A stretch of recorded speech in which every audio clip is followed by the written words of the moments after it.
Hello दोस्तों, नमस्कार। मैं शोभित निगम आपके अपने यूट्यूब चैनल नाथ स्टडी पे आपका स्वागत करता हूं।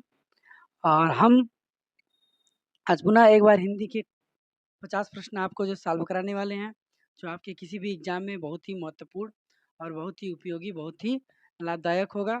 तो चलिए कुछ ज़्यादा बात न करते हुए सीधे हम क्वेश्चन पे आते हैं। क्या क्वेश्चन है और कैसे किया जाएगा? ठीक है, चलिए देखिए। दिया गया है, निम्नलिखित गद्यांश को पढ़कर पूछे गए प्रश्नों के उत्तर दीजिए। तो पहले गद्यांश को पढ़ लिया जाए, क्योंकि पढ़ने से कुछ क्वेश्चन का आंसर मिल जाता है। बाद में क्वेश्चन को देख करके हम पैसेज पे जाएंगे। ठीक है, चलिए। प्राचीन काल में नारी का स्थान समाज में अग्रगण्य था। ऐसा कहा जाता है कि जहाँ नारी की पूजा होती है वहाँ देवताओं का निवास होता है। भारत के मध्य काल से नारी का पतन शुरू शुरू हुआ।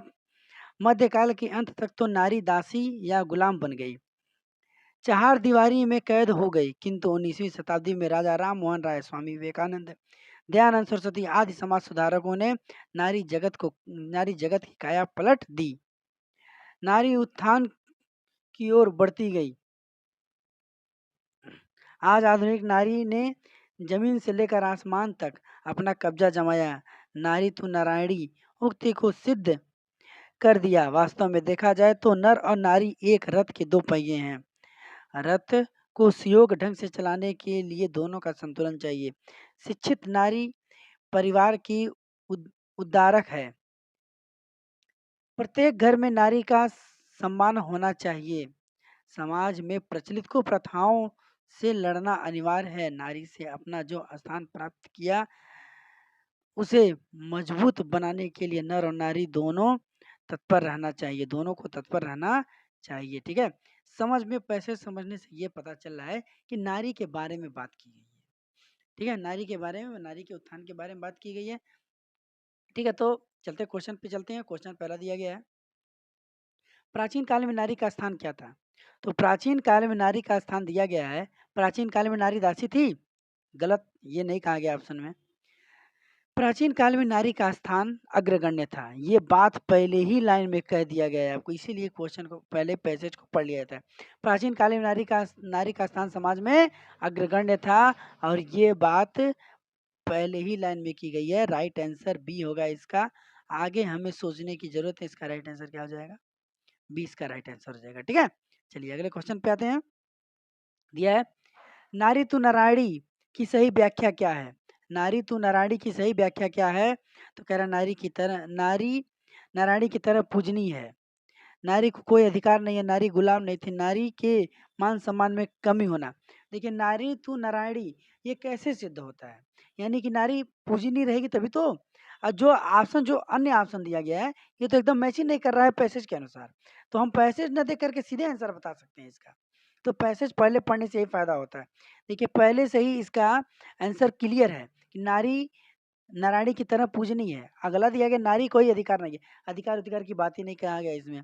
नारी गुलाम थी, तो उससे कोई मतलब ही नहीं है इसमें पैसे से, क्योंकि उसके उत्थान की बात की जा रही है। तो पूजनी थी, यही इसका राइट आंसर हो जाएगा। हम पैसे नहीं, हम पैसेज की पढ़ करके अनुमान लग जा रहा है कि यही इसका राइट आंसर होगा। फिर भी अगर आप देखना चाहते हैं तो इसका आंसर देख सकते हैं। अभी हम आपको दिखा दे रहे हैं। नारी तू नारायणी, देखिए, नारी तो नारायणी, यही बात की नारी तो नारायणी उक्ति को सिद्ध कर दिया। आज आधुनिक नारी ने जमीन से लेकर आसमान तक के कब्जा जमाया। ठीक है, कब्जा जमाया। तो यही बात क्या कर रही है? यही बात इस चीज की पुष्टि कर रही है कि नारी पूजनीय है। सही व्याख्या क्या है? नारी पूजनीय है। देश का उद्धार कैसे होगा? देश का उद्धार कैसे होगा? नारी अशिक्षित रहेगी, ये बात कही नहीं गई है। ठीक है, समाज में नारी, अच्छा, केवल समाज सुधारकों के प्रयत्न से नहीं, ऐसा नहीं हो सकता है। केवल समाज सुधार, देखिए, समाज सुधारक की काम कई किए हैं, कई लोग किए हैं। जैसे कहा गया ना, 19वीं शताब्दी में स्वामी राजा राम मोहन राय, स्वामी विवेकानंद और दयानंद सरस्वती आदि समाज सुधारकों ने नारी जगत की काया पलट दी है। लेकिन इसमें बात कहा जा रहा है आपको कि नारी देश में उद्धार कैसे हो सकता है? तो केवल काया पलट जाने से नहीं होगा, अपने समाज को शिक्षित होना होगा। ठीक है, उनके सम्मान के लिए। देखिए, समाज में नारी को समान स्थान देने तथा उसके शिक्षित होने से होगा। ठीक है ना, लोगों के समाज सुधारकों से प्रयत्न से तो होगा ही, लेकिन इसमें जो सही आंसर होगा, समाज में नारी को समान स्थान देने से होगा और शिक्षित होने से होगा। तो यही इसका सी वाला इसका राइट आंसर हो जाएगा। ठीक है, क्या होगा इसका राइट आंसर? इसका राइट आंसर हो जाएगा ऑप्शन नंबर सी। चलिए अगले क्वेश्चन पे आते हैं। उपयुक्त गद्यांश का उचित शीर्षक क्या होगा? अब देखिए एकदम कुछ सोचना ही नहीं है। भारत मेरा देश ही एकदम इसके बारे में कुछ नहीं। नारी तो नारायणी ये हो सकता है। भारत और गरीब मेरे सपनों का भारत नहीं। एकदम एकदम मतलब जो पैसे में नारी की बात की गई है, भारत मेरा देश से बात ही नहीं, भारत तो गरीबी नहीं, मेरे सपनों का भारत, ऐसा कुछ बात ही नहीं। क्या होगा? केवल इसका एक ही आंसर हो सकता है। क्या चीज? नारी तो नारायणी, बी ऑप्शन एकदम बिल्कुल राइट आंसर है। चलिए अगला आते हैं। अगला कह रहा है विराम चिन्ह, अल्प विराम चिन्ह कौन सा है? अब बताइए अल्प विराम चिन्ह, आप शुरू से ही पढ़ते जा रहे हैं, आपके टीचर अध्यापक लोग बताते चले आए हैं कि अल्प विराम चिन्ह क्या होता है। अल्प विराम चिन्ह यही होता है ना, यही वाला अल्प विराम चिन्ह होता है, यही वाला। जैसे कोई लिखे, लिखने के बाद हम तुरंत एक कामा लगा देते हैं, वही क्या होता है? आपका अल्प विराम चिन्ह हो जाता है। तो इसका राइट आंसर हो जाएगा ऑप्शन नंबर बी, इसका राइट आंसर। देखिए अगला कह रहा है अघोष वर्ण कौन सा है? अब देखिए अघोष अघोष, जितने भी प्रैक्टिस सेट हम सॉल्व कराए हैं, हर सेट में ऐसे क्वेश्चन आते हैं और आते हैं। तो देखिए कितना, देखिए दिया गया अघोष वर्ण कौन सा, आपको पता है अघोष वर्ण। घोष पहले क्या होता है? घोष मतलब होता है, घोष मतलब होता है गूंज या नाद, या नाद। घोष मतलब होता है गूंज या नाद। तो गूंज या नाद यानी कि जिन वर्णों के बोलने में हमारी क्या होते हैं, हमारे गूंज मतलब कंपन होता है। ठीक है, कंपन होता है, गूंज होता है, नाद होता है, मतलब गूंजता है। बोलते समय वर्ण को क्या, हमारा मुख के विवर से वायु गूंज करके निकलती है, ध्वनि गूंज करके निकलती है, उसे घोष कहते हैं। और जो नहीं निकलती उसे अघोष कहते हैं। अब अघोष वर्ण कौन कौन से हैं? अब अघोष वर्ण आपके हैं, देखिए पहला और दूसरा आपका अघोष होता है। पहला और दूसरा, पहला वर्ड और दूसरा वर्ड ये आपका अघोष होता है। ठीक है, पहला और दूसरा अघोष होता है। और इसके बाद से आपके पहला दूसरा पांच पांच होते हैं। क वर्ग च वर्ग ट वर्ग त वर्ग और प वर्ग, पांच होते हैं। इन सब का पहला और दूसरा वर्ड यानी कि दो वर्ड हुए, तो पांच दुना 10 वर्ड हो गए। 10 वर्ड हो गए ना, 10 वर्ड ये हो गए। और आपके तीन वर्ड और होते हैं, स स और स। ये तीनों स, छोटा स, बड़ा स और स, ये तीनों आपके क्या होते हैं? अघोष। यानी कि टोटल कितने हो गए? तीन, इनको मिला दिया है, टोटल हो जाएंगे आपके 13। कितने हो जाएंगे? 13। तो ये आपके अघोष कितने हो गए टोटल? 13। इस तरह से अघोष और सघोष। और जब 13 ये हो गए और 31 वो, टोटल होते हैं 44, 31 वो हो गए आपके। 31 कौन से? 31 यानी कि दूसरा, तीसरा, चौथा, पांचवा और प्लस सभी स्वर और प्लस आपके अंतस्थ व्यंजन। ठीक है, और एक आपका ह बचता है। कुल मिला करके सघोष हो जाते हैं आपके 31। तो टोटल हो जाएंगे कितने? टोटल टोटल हो जाएंगे 44। इस तरह से अघोष वर्गीकरण आपको इस तरह से याद होना चाहिए, जिससे जिससे आपका क्वेश्चन एकदम, अगर एक क्वेश्चन पूछे तो पूरा वर्गीकरण याद रहेगा, धड़ाक से आंसर मारेंगे तुरंत। क्या आएगा? इसका आंसर हो जाएगा प। क्या होगा इसका राइट आंसर? प हो जाएगा। चलिए अगला दिया गया है महाप्राण व्यंजन कौन सा है? महाप्राण व्यंजन कौन सा है? इस ये वाला क्वेश्चन भी पिछले वाले सेट में आया था। त द भ म। अब बताइए महाप्राण कौन सा है? महाप्राण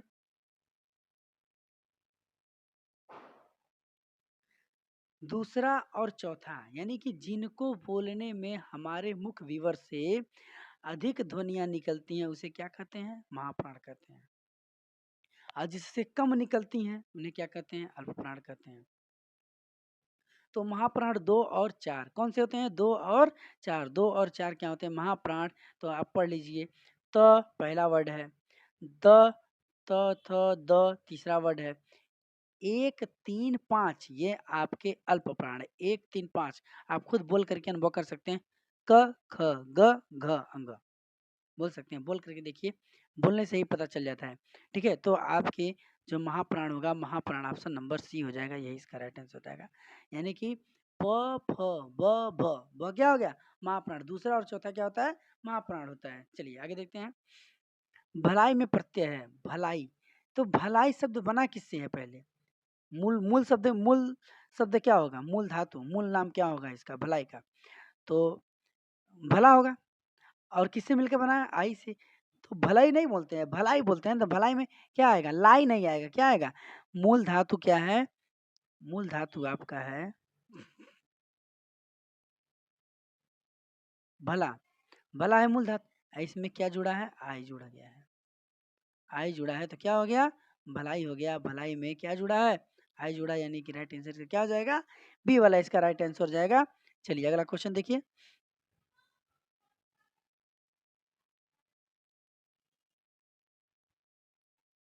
चलिए अगला क्वेश्चन दिया गया है, निम्न में से कौन सी निम्न में से कौन सी बोली उत्तर प्रदेश की नहीं है? अब बताइए कौन सी बोली उत्तर प्रदेश की नहीं? आप आप लोग देखिए, मेवाती, कन्नौजी, भोजपुरी, ब्रज। भोजपुरी है आपका, ये जो बनारस से गाजीपुर है, ये जौनपुर, और ये उत्तर प्रदेश पूर्वांचल जो भी भाषा बोली जाती है भोजपुरी बोली जाती है। कन्नौज आपका कन्नौजी, कन्नौज के क्षेत्र में बोला जाता है। और ब्रज आपका ये वाला क्षेत्र है जो मथुरा वृंदावन ये वाला क्षेत्र है आपका ब्रज का। तो बचा क्या? मेवाती। मेवाती कहाँ का है? राजस्थान का है। मेवाती कहाँ का है? राजस्थान का, यानी कि इसका राइट आंसर हो जाएगा मेवाती। मेवाती इसका राइट आंसर हो जाएगा। अब देखिए अगला दे रहा है, सुमरन को खोजत फिरत क व्यभिचारी चोर, यानी कि सुबरन। सुबरन कौन? एक सुबरन व्यक्ति है। कौन कौन खोज रहा है? कवि, व्यभिचारी, चोर, यानी कि तीनों खोज रहे हैं। चोर भी खोज रहा है, कवि भी खोज रहा है, और व्यभिचारी भी खोज रहा है, यानी कि एक ही व्यक्ति को कई लोग खोज रहे हैं। तो कौन सा अलंकार होगा? एक व्यक्ति के तीन, एक शब्द के शब्द, देखिए शब्द एक है और तीन इसके अर्थ निकल रहे हैं। ठीक है, कौन? कवि, व्यभिचारी, चोर। तो देखिए इसमें आपका जो आंसर आएगा, इसका आंसर होगा श्लेष। और श्लेष की देखिए, श्लेष की परिभाषा क्या होती है? श्लेष, श्लेष मतलब शब्द एक अर्थ अनेक कहते हैं श्लेष। देखिए सुबरन एक एक शब्द दिया है ना, सुबरन एक शब्द दिया है, और कवि, व्यभिचारी, चोर, तीन चीजें दी गई है ना। तो शब्द एक अर्थ अनेक कहते हैं श्लेष। इस तरह से आप याद कर लेंगे। अगला दिया गया है, कौन सा अयादी संधि है? कौन सा अयादी संधि है? ऐसे क्वेश्चन उत्तर प्रदेश पुलिस में बहुत बार पूछे गए हैं। कौन सा संधि, कौन सा अयादी संधि है? तो देखिए पावक, पावक, तो पौधन अक, पावक। अब देखिए एक एक आपका वृद्धि समास है। महेंद्र, महेंद्र आपका गुड़ सोर संधि है। ठीक है। और उन्नति, उन्नति आपका उत्धन्नति, यानी कि उत्धन्नति, यानी कि ये आपका व्यंजन संधि है। तो अयादि संधि स्वर संधि का उदाहरण है। स्वर संधि है, स्वर संधि में आपका पावक, पावक आपका अयादि संधि होता है। देखिए अभी हम संधि को पूरा ही पे फटाक से रिवीजन करा देते हैं। देखिए संधि कितने होते हैं? तीन प्रकार के होते हैं। पहला आता है स्वर संधि, व्यंजन और विसर्ग। अब स्वर की बात करेंगे, स्वर पांच प्रकार के होते हैं। स्वर पांच प्रकार: दीर्घ स्वर संधि, गुड़ स्वर संधि, वृद्धि स्वर संधि, वृद्धि स्वर संधि, यण स्वर संधि, अयादि संधि। देखिए दीर्घ स्वर संधि में अपने ही जाति के लोग मिल करके एक बड़ी जाति बना लेते हैं। जैसे अ आ मिल करके बड़ा, ई मिल करके बड़ा ई, उ मिल करके बड़ा ऊ, री मिल करके री बनाते हैं। एक ही जाति के लोग हैं। उसके बाद से हम आ जाते हैं कि गुड़ स्वर संधि में। गुड़ स्वर संधि में अ आ मिल करके ई से ए बनाते हैं। अ आ उ से मिल करके ओ बनाते हैं। अ आ री से मिल करके अर बनाते हैं। ये आपका गुड़ हो गया। इसके बाद से आता है आपका वृद्धि स्वर संधि। वृद्धि में अ आ से मिल करके ए बनाते हैं। अ आ से मिल करके ओ औ बनाते हैं। ये आपका हो गया वृद्धि स्वर संधि। उसके बाद से यण, यण की बात आती है। तो यण में होता है ई से मिल करके असमान स्वर य बनाता है, आधा य बनाता है। उ से मिल करके अन्य अन्य असमान स्वर व बनाते हैं। और री से मिल करके अन्य स्वर र आधा र बनाते हैं। तो ये आपका यण यण संधि हो गया। अब उसके बाद से बात करते हैं अयाद की। तो अयादि में ओ ओ से मिल करके असमान स्वर मिल करके क्या बनाते हैं? ओ से असमान स्वर मिल करके अव बनाते हैं। ओ से आ से मिल करके औ से मिल करके अन्य समान स्वर आव बनाते हैं। और ए से मिल करके ए से असमान स्वर मिल करके अय बनाते हैं और अय से मिल करके असमान स्वर आय बनाते हैं। तो ये आपका टोटल हम आपको रिवाइज करा दिए, क्या चीज़? टोटल हम आपको रिवाइज करा दिए संधि, ठीक है? तो इस तरह से संधि की आपकी परिभाषा पूरी याद होनी चाहिए, ठीक है? चलिए अगला क्वेश्चन देखिए।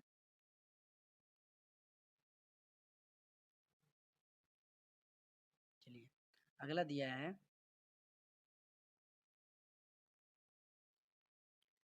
कौन सा अस्थाई भाव नहीं है? कौन सा अस्थाई भाव नहीं है? निर्वेद है, विस्मय है, जुगुप्सा है, करुण है। तो कौन सा अस्थाई भाव नहीं है? तो देखिए करुण आपका रस है। करुण क्या है? रस है। निर्वेद अस्थाई भाव है, विस्मय अस्थाई भाव है, जुगुप्सा अस्थाई भाव है, करुण आपका रस होता है। ये आपका अस्थाई भाव नहीं है, यही इसका राइट आंसर हो जाएगा। यही इससे क्या हो रहा है? छट जा रहा है, यही इसका राइट आंसर हो जाएगा। अपने को संकट में डालना अर्थ के लिए सही क्या है? अपने को संकट में डालना अर्थ के लिए सही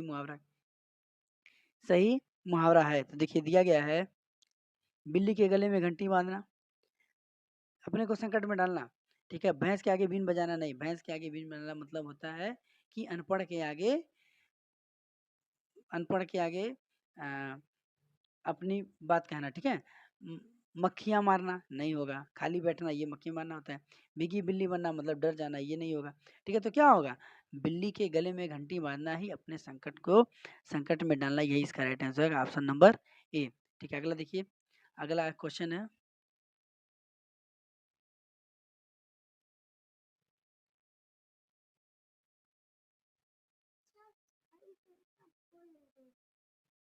अगला क्वेश्चन दिया है, रात भर जागना स्वास्थ्य के लिए अच्छा नहीं है। रेखांकित शब्द में पहचान करिए। रात भर जागना कालवाचक विशेषण, क्रिया विशेषण है, भाववाचक संज्ञा है, समुच्चय अव्यय है। तो इसका राइट आंसर देखिए क्या हो जाएगा? कालवाचक क्रिया विशेषण। कालवाचक क्रिया विशेषण रात भर, रात की बात करेंगे तो समय का समय होगा, तो कालवाचक होगा ही।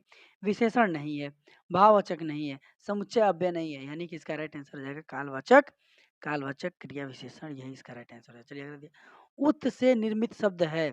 उत से निर्मित शब्द देखिए, अवकाश उत से निर्मित नहीं है, उपकार नहीं है, ठीक है? अव से बना है काश, अवकाश। उप से बना है, कार के आगे लगा है उपसर्ग लगा है। उत धन चारण, उत से बना है चारण, अध्ययन नहीं होगा, अध्यधन अध्यधन नयन होगा, ठीक है? ये नहीं होगा आपका उत्धन चारण। क्या चीज होगा? उत्धन चारण, यानी कि ऑप्शन नंबर सी इसका राइट आंसर होगा, उत्धन चारण, ठीक है? चलिए अगला क्वेश्चन देखिए,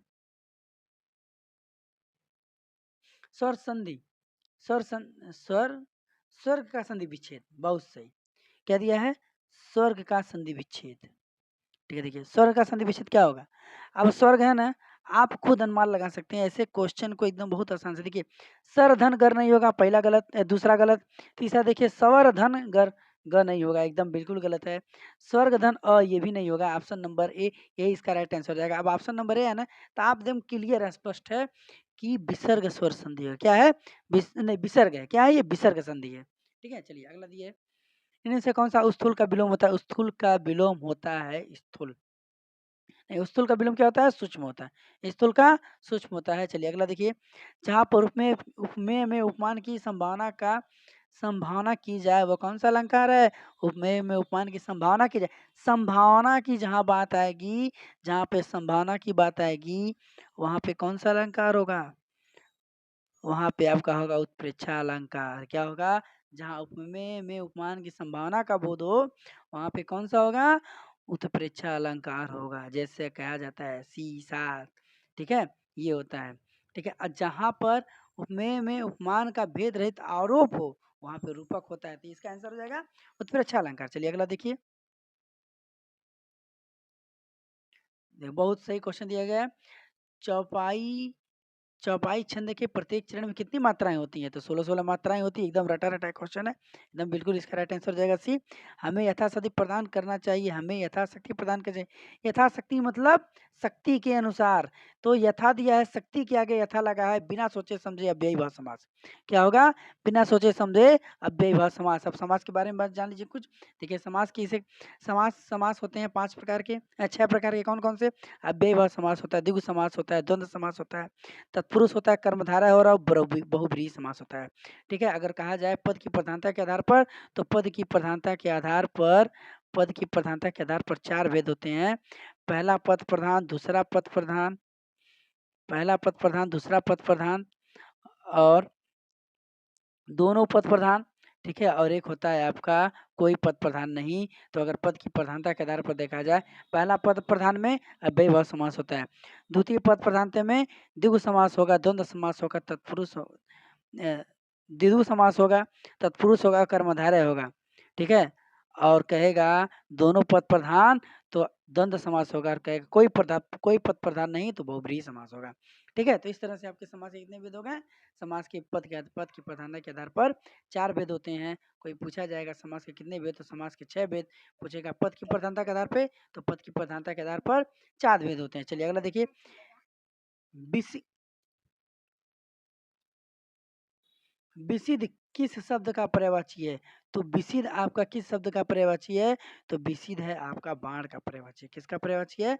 बाण का पर्यायवाची है। देखिए विसिध के और भी पर्यायवाची होते हैं। अब हम आपको बता देते हैं कौन-कौन से विसिध के पर्यायवाची होते हैं। देखिए विसिध का पर्यायवाची होता है सहायक, नाराज, सिलीमुख, रस, ये सब सर, ये सब किसके होते हैं? विसिध के पर्यायवाची होते हैं। अगला क्वेश्चन देखिए।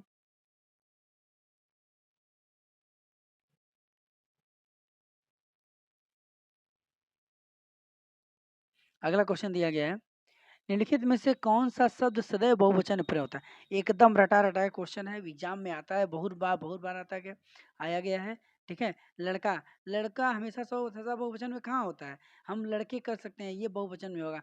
घोड़ा, घोड़ी, ये भी नहीं होगा, ठीक है। चिड़िया, ये भी नहीं होगा, चिड़ी। तो क्या होगा आपका? प्राण, प्राण आपका सदैव बहुवचन में प्रयोग होता है। के लिए किस कारक का प्रसर्ग है? के लिए किस कारक, अब देखिए कारक है ना, कारक के 8 प्रकार होते हैं, ठीक है। कर्ता, कर्ता कारक, कर्म कारक, करण, करण, संप्रदान, आपादान, अधिकरण, संबोधन, ठीक है। तो ये आपके कितने होते हैं? 8 होते हैं। अब हम अगर देखा जाए, कहा जाए, कर्ता, इसके प्रसर्ग याद करने का तरीका क्या है? वही तरीका है पुराना वाला। कर्ता ने कर्म को करण से संप्रदान के लिए आपादान, आपादान से संबंध का के की अधिकरण में या पर, ठीक है। ये आपके क्या होते हैं? ये आपके कारक के प्रसर्ग या पहचान होते हैं, ठीक है ना। तो दिया गया है के लिए किस कारक का प्रसर्ग है? तो के लिए संप्रदान कारक का प्रसर्ग। किसका प्रसर्ग है? संप्रदान कारक का। ऑप्शन नंबर ए इसका राइट आंसर हो जाएगा। क्या हो जाएगा? संप्रदान कारक, ठीक है। चलिए अगला देखिए, अगला कह रहा है मन हरण कवित्व के प्रत्येक चरण में कितने होते हैं? अब देखिए ऐसे क्वेश्चन जो आपके आते हैं, ये सब तो एग्जाम में आना नहीं चाहिए, लेकिन ऐसे क्वेश्चन अगर आ जाते हैं तो इनको तुरंत नोट करिए, ठीक है। अपने कॉपी में इनका तुरंत नोट्स बनाइए। दिया गया है मन हरण कवित्व के प्रत्येक चरण में कितने कितने वर्ण होते हैं? तो 31 वर्ण होते हैं। कितने वर्ण होते हैं? 31 वर्ण होते हैं। चलिए अगला देखिए, अगला दिया गया है कि रीतिवाचक क्रिया विशेषण छांटिए। क्या चीज? रीतिवाचक क्रिया विशेषण छांटिए। तो रीतिवाचक क्रिया विशेषण, रीतिवाचक क्रिया विशेषण छांटिए। यहाँ, वहाँ, बहुत, कल, जैसे तैसे। तो रीतिवाचक क्रिया विशेषण हो जाएगा जैसे तैसे। क्या होगा? जैसे तैसे, ये आपका रीतिवाचक क्रिया विशेषण होता है, ठीक है। तो आगे चलिए, देखिए यहाँ वहाँ दिया है संबंधवाचक होता है। बहुत दिया गया है तो बहुत आपका, बहुत होता है ना, बहुत आपका रीतिवाचक नहीं, बहुत परिमाणवाचक होता है, ठीक है। जैसे कहा जाए वह बहुत खाता है, वह बहुत खाता है, तो आपका परिणामवाचक हो जाता है, ठीक है। परिमाणवाचक होता है। कल, कल जो दिया गया है ये आपका कालवाचक हो जाता है, और यहाँ वहाँ दिया है, यह आपका संबंध हो जाता है, ठीक है। अगला देखिए, अरे वह, अरे वाह, आपका आगमन तो आकस्मिक है। अरे वाह, अब अरे दे दिया ना, अरे, हे, अरे, ये सब आपका, ये आपका विस्मयादि बोधक होता है। इसमें कुछ सोचना नहीं है, इसका ऑप्शन हो जाएगा ए, यही इसका राइट आंसर हो जाएगा। चलिए अगले क्वेश्चन देखते हैं। अगला क्वेश्चन,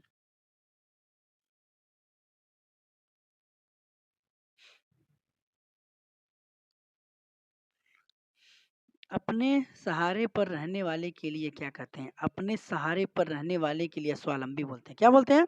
स्वावलंबी बोलते हैं। आत्मनिर्भरी मतलब अपने ऊपर निर्भर रहता है, अपना काम स्वयं करता है, ठीक है। और अपने सहारे पर रहने वाला ये स्वावलंबी बोलता है, ठीक है। आत्मविश्वासी मतलब विश्वास रखने वाला होता है। तो इसका राइट आंसर हो जाएगा ये। बारात का तत्सम रूप, तो बारात का तत्सम रूप होता है वर यात्रा। क्या होता है? वर यात्रा। बर्रात मत मारिएगा, ये एकदम गलत है। ठीक है? कितने लोग सोचते हैं कि ऐसा दिया गया तो ये आपका गलत है, नहीं। बारात का होता है तत्सम रूप, वर यात्रा, ये आपका राइट आंसर है। अगला क्वेश्चन दिया है, अगला क्वेश्चन दिया है, हल्दी घाटी के रचनाकार कौन हैं? तो हल्दी घाटी के रचनाकार दिया गया, हल्दी घाटी के रचनाकार होते हैं option number A Shyam Narayan Pandey, यही इसका राइट आंसर हो जाएगा। चलिए अगला देखिए, अगला कह रहा है, दिए गए विकल्पों में से सही शब्दों का चयन कीजिए, रिक्त स्थान को भरें। ठीक है, ये चारों आपस में वैज्ञानिक विषयों पर विषयों पर करते हैं। ये चारों, अब पहले एक-एक ऑप्शन देखिए। वे ये चारों अक्सर आपस में वैज्ञानिक विषयों पर चर्चा करते हैं। ये थोड़ा बैठ रहा है सुटेबल, आगे भी देखा जाए। ये चारों एकत्रित आपस में, ये तो बैठ ही नहीं रहा है। ठीक है? अगला, ये चारों मिलकर आपस में वैज्ञानिक विषयों पर प्रयोग करते नहीं, वैज्ञानिक वैज्ञानिक विषयों पे प्रयोग नहीं किया जाता है। किया जाता है लेकिन वैज्ञानिक विषयों पर प्रयोग नहीं, वैज्ञानिक चीज़ों पर प्रयोग किया जाता है। ठीक है? तो वैज्ञानिक विषयों पर क्या-क्या चर्चा की जा सकती है? ये चारों जुड़कर टिप्पणी जुड़कर नहीं होता है। ठीक है? तो इसका आंसर क्या हो जाएगा? ये चारों अक्सर आपस में वैज्ञानिक विषयों पर चर्चा करते हैं। इसका राइट आंसर हो जाएगा ऑप्शन नंबर ए। चलिए, अगला देखिए।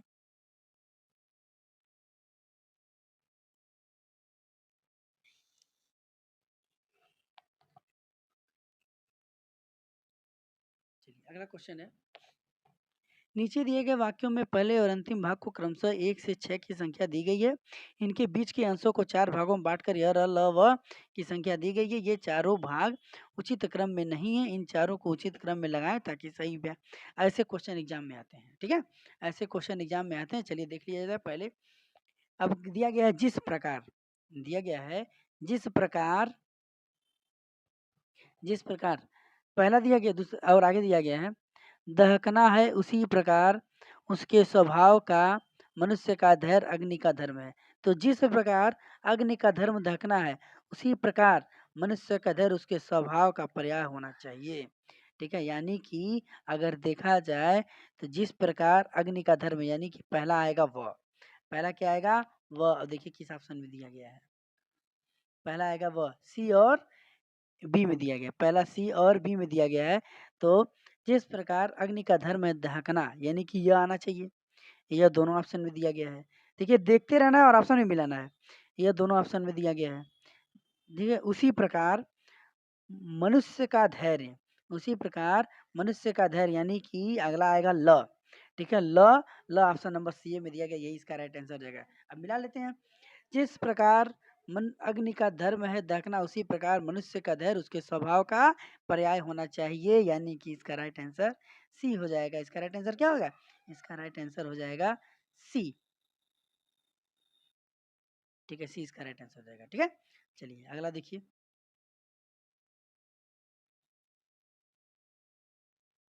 अगला क्वेश्चन, पैसे से मनुष्य की जीवन जीने की इच्छा बदलती है, गलत वो थोड़ा-सा वो प्रिंटिंग गलत हो गया होगा। रेखांकित वाक्यांश के लिए सही शब्द, यानी कि जीवन जीने की इच्छा, यही अंडरलाइन किया गया है और इसी का हमें बताना है। तो जीवन जीने की इच्छा होता है जिजीविषा। क्या होता है? जिजीविषा। अब जिजीविषा दिया गया है ना, तो जिजीविषा का वर्तनी एग्ज़ाम में आता है। ठीक है? ये तो याद ही करिए, लेकिन इसकी वर्तनी भी आगे, पहले छोटी की मात्रा, फिर बड़ी की मात्रा, फिर कैसे याद करना है? पहले छोटी की मात्रा, फिर बड़ी की मात्रा, फिर छोटी की मात्रा उसके बाद से, क्योंकि मात्रा के ही गलती देगा। ठीक है? तो क्या होगा? इसका जीजी विषय इसका राइट आंसर हो जाएगा। अगला क्वेश्चन देखिए, निम्नलिखित कौन सा तद्भव है? तो तद्भव आपका रक्षा नहीं होता है, प्राण नहीं होगा, विद्या नहीं होगा, तद्भव इसका घर। देख करके ही पता चल जाता है तद्भव तत्सम। ठीक है? देखिए, जो आपके रटने वाली चीज़ें हैं हिंदी की, जो भी आपकी हैं, तद्भव हुआ, तत्सम हुआ, उपसर्ग हुआ, प्रत्यय हुआ, इन सब चीज़ों को बार-बार देखते रहिए, क्योंकि ये सब एग्ज़ाम में आने वाले बहुत ही महत्वपूर्ण होते हैं। हिंदी एक ऐसा विषय है जिसमें आप नंबर ला करके अधिक से अधिक नंबर ला सकते हैं। ठीक है? बस थोड़ा-सा दिमाग लगाना है, थोड़ा-सा मेहनत करना है। अगला दिया गया है कि दूध का धुला होना मुहावरे का अर्थ है। दूध का धुला हुआ मुहावरे का अर्थ है, तो इसका अर्थ हो जाएगा निर्दोष होना, दोषी होना, पाप करना, चोरी करना। तो दूध का धुला हुआ होना है निर्दोष होना। क्या होता है? निर्दोष होना, दोषी होना नहीं होगा। दूध का धुला मतलब कि साफ-सुथरा एकदम, हैं? यही ना होगा? बिना पाप के, बिना निर्दोष के। ठीक है? तो क्या होगा? निर्दोष होना। क्या होना? निर्दोष होना। यही इसका ए इसका राइट आंसर हो जाएगा। चलिए अगला देखिए। अगला क्वेश्चन दिए, रौद्र रस का स्थायी भाव। देखिए रस से दूसरा क्वेश्चन है ये। रस से रस रस बहुत ही महत्वपूर्ण चैप्टर है। दिया गया है रौद्र का अस्थायी भाव क्या होगा? रौद्र, तो रौद्र का स्थायी भाव भय है, क्रोध है? नहीं। भय है, उत्साह है? नहीं। भय किसका होता है? भयानक रस का होता है। उत्सव किसका होता है? उत्सव, विस्मय, क्रोध, क्रोध आपका रौद्र का होता है। यही इसका राइट आंसर हो जाएगा। ऑप्शन नंबर सी, सी इसका राइट आंसर हो जाएगा। Option number C. अगर देखिए खान पान में कौन सा समास है? खान पान में कौन सा समास है? ऑप्शन नंबर डी, द्वंद्व समास है। खान पान द्वंद्व समास है। अगर देखा जाए तो द्वंद्व समास 3 प्रकार के होते हैं। व्यतिरेक होते हैं, व्यतिरेक होता है, समाहार होता है और आपका वैकल्पिक होता है। तो खान पान आपका कैसा समास है? खान पान द्वंद्व समास है। द्वंद्व समास में कौन सा समास है? खान पान, खान पान आपका समाहार द्वंद्व है, क्योंकि एक ही समान के हैं सब।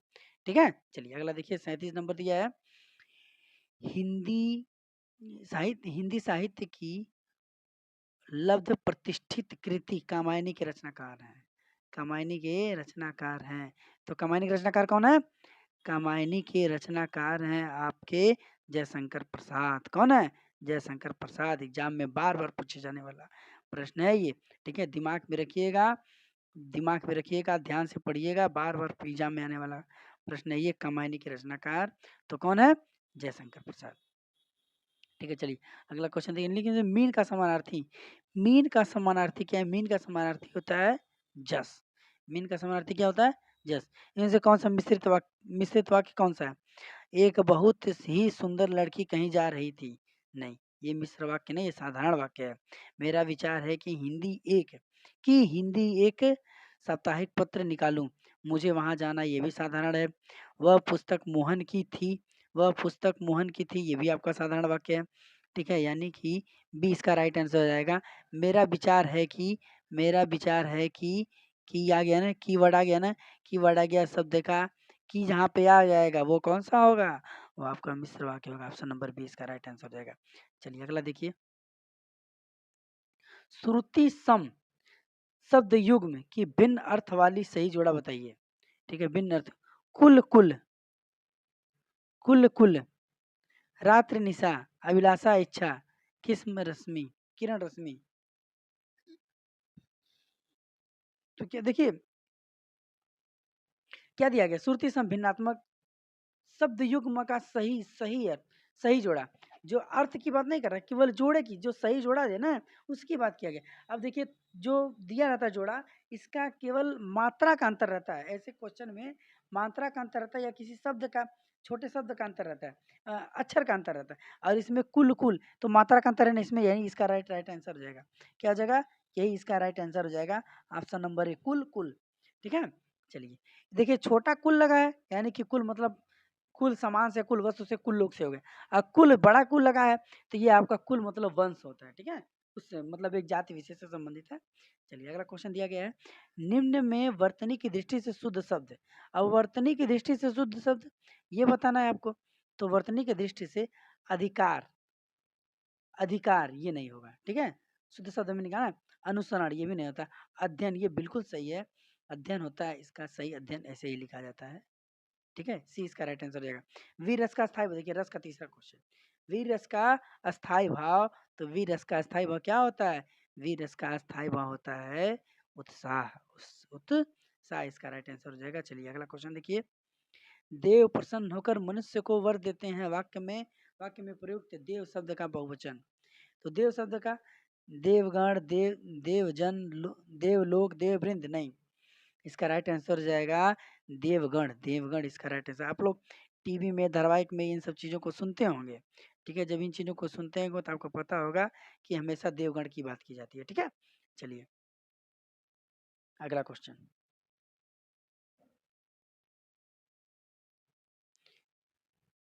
दृश्य बहुत ही मनोहर था, दृश्य मनोरम था, दृश्य बहुत ही मनोरम था, वाक्य में रेखांकित शब्द का विशेषण शब्द भेद है। मनोरम, मनोरम, मनोरम कैसा है? मनोरम, मनोरम उसका क्या है? मनोरम क्या है? परिमाण, गुण है। हाँ गुण है। परिमाणवाचक है, परिणाम नहीं, वो गिनती वाला होता है, संख्यावाचक नहीं, गिनती वाला होता है, ठीक है। नाप-तौल होता है, परिमाण मतलब नाप-तौल, संख्या मतलब संख्या से संबंधित है। तो मनोरम मतलब दृश्य क्या है? बहुत मनोरम है, गुण है उसका, सुंदर है, मनोरम है, अच्छा है, लंबा है, छोटा है, चौड़ा है, नाटा है, ये सब क्या है? उसका गुण होता है। क्या होगा इसका राइट आंसर? गुणवाचक विशेषण 44 का ए इसका राइट आंसर है। अगला दिया है अशुद्ध वाक्य को चुनिए। मैंने उससे बात की थी, मैंने उससे बात की थी, पहला कह रहा है। दूसरा कह रहा है सूर्य पूरब में उगता है, सूर्य पूर्व में उगता है, ठीक है। यह बात हर कोई अशुद्ध वाक्य जाना, देखिए मैंने उससे बात की थी सही है। सूर्य पूरब में उगता है, ये भी वाक्य व्याकरण की दृष्टि से कोई गलती नहीं है। यह बात हर कोई जानता है, इस ये भी व्याकरण से। तुम्हारे से कोई काम नहीं हो सकता, तुमसे कोई काम नहीं हो सकता है, तुम्हारे से नहीं, ठीक है। यहाँ पे गलती क्या है? तुम्हारे से, तुमसे होना चाहिए। और कह रहा अशुद्ध वाक्य कौन सा? तो यही आपका अशुद्ध है। इसका राइट आंसर हो जाएगा ऑप्शन नंबर डी। चलिए अगले क्वेश्चन पे बात करते हैं। बाढ़ पीड़ितों की सहायता के लिए, बाढ़ पीड़ितों की सहायता के संबंध में पत्र किसे लिखा जाएगा? लेखाधिकारी को। लेखा लेखा पढ़ना वाला काम नहीं करना है, तो लेखा वाला नहीं होगा, यानी पहला ऑप्शन खत्म। जिलाधिकारी को आगे भी देख सकते हैं, जिलाधिकारी को देख सकते हैं, लेकिन आगे देखा जाए और भी ऑप्शन इससे बढ़िया नहीं रहेगा, तब इसको मारेंगे। कुलपति महोदय का नहीं, विद्यालय से संबंधित कोई बात नहीं है। आचार्य महोदय का नहीं, ये भी विद्यालय से, टीचर से संबंधित है, ये नहीं होगा। यानी कि आपकी अगर बाढ़ की बात आएगी, आपके आसपास में अगर बाढ़ पीड़ित एरिया होगा, तो वहाँ पे आप लोग जानते होंगे कि किसे एप्लीकेशन दिया जाता है? एप्लीकेशन जिलाधिकारी को दिया जाता है। Option number 20 correct. आर्डर के लिए सटीक हिंदी क्या होगा? आर्डर मतलब आप लोग यूज करते हैं, आर्डर मतलब होता है आदेश। आदेश आदेश मतलब किस में दिया गया? ऑप्शन नंबर सी में दिया गया, इसका राइट आंसर हो जाएगा। चलिए अगला देखिए। पुस्तक पढ़ी जाती है में कौन सा वाक्य है? पुस्तक पढ़ी जाती है में कौन सा वाक्य है? क्या पढ़ी जाती है? पुस्तक पढ़ी जाती है। क्या पढ़ी जाती है? पुस्तक पढ़ी जाती है। किससे प्रश्न पूछा था? क्या से प्रश्न पूछा जा रहा है? तो कौन सा होगा? कर्मवाच्य होगा। एकदम एकदम बिल्कुल। क्या पढ़ी जाती है? पुस्तक पढ़ी जाती है, ठीक है। पुस्तक पढ़ी जाती है तो क्या होगा? कर्मवाच्य होगा। इसका राइट आंसर हो जाएगा ऑप्शन नंबर बी इसका राइट आंसर हो जाएगा, ठीक है। देखिए कर्मवाच्य मतलब कुछ कर्म होना चाहिए। क्या पढ़ी जाती है? पुस्तक। क्या खाया जाता है? फल खाया जाता है, ठीक है। इसमें इसमें पता रहेगा कि कर्म दिया रहता है, ठीक है। तो आपको पढ़ते पता चल जाएगा कि कर्मवाच्य है। कर्तृवाच्य में कर्ता के द्वारा जो कार्य किया जाता है वो आपका कर्तृवाच्य में आता है। अगला दिया गया है, कृत्रिम में से किसका विलोम है? कृत्रिम निम्न में से किसका विलोम है? अगला क्वेश्चन दिया गया है, कृत्रिम निम्न में से किसका विलोम है? कृत्रिम निम्न में से किसका विलोम है? तो विकृति का नहीं, अप्राकृतिक का नहीं, निष्काम का नहीं, प्राकृतिक का। किसका विलोम है? प्राकृतिक का विलोम है। इसका राइट आंसर हो जाएगा ऑप्शन नंबर डी। अनिल अनल का सही अर्थ देने वाला युग्म। अनिल अनल का सही अर्थ, अब इसका देखिए, अनिल मतलब वायु होता है, अनल मीन्स अग्नि होता है, और पहले ऑप्शन में दिया गया है। इसका राइट आंसर यही हो जाएगा। आगे हमें कुछ सोचने की जरूरत नहीं है। तो इस तरह से आपको हम 50 क्वेश्चन सॉल्व कराएं। हमें लग रहा है कि आपको वीडियो पसंद आया होगा, और वीडियो पसंद आ रहा है तो हिंदी नाथ के चैनल को लाइक करिए, सब्सक्राइब करिए तथा लोगों में शेयर करिए, और बार बार अपने भी प्रैक्टिस करिए, और 50 क्वेश्चन हम भी प्रैक्टिस करा रहे हैं, मिल करके आपको नौकरी दिला दिया जाएगा, ठीक है। तो आज के लिए इतना ही। धन्यवाद। जय हिंद, जय भारती।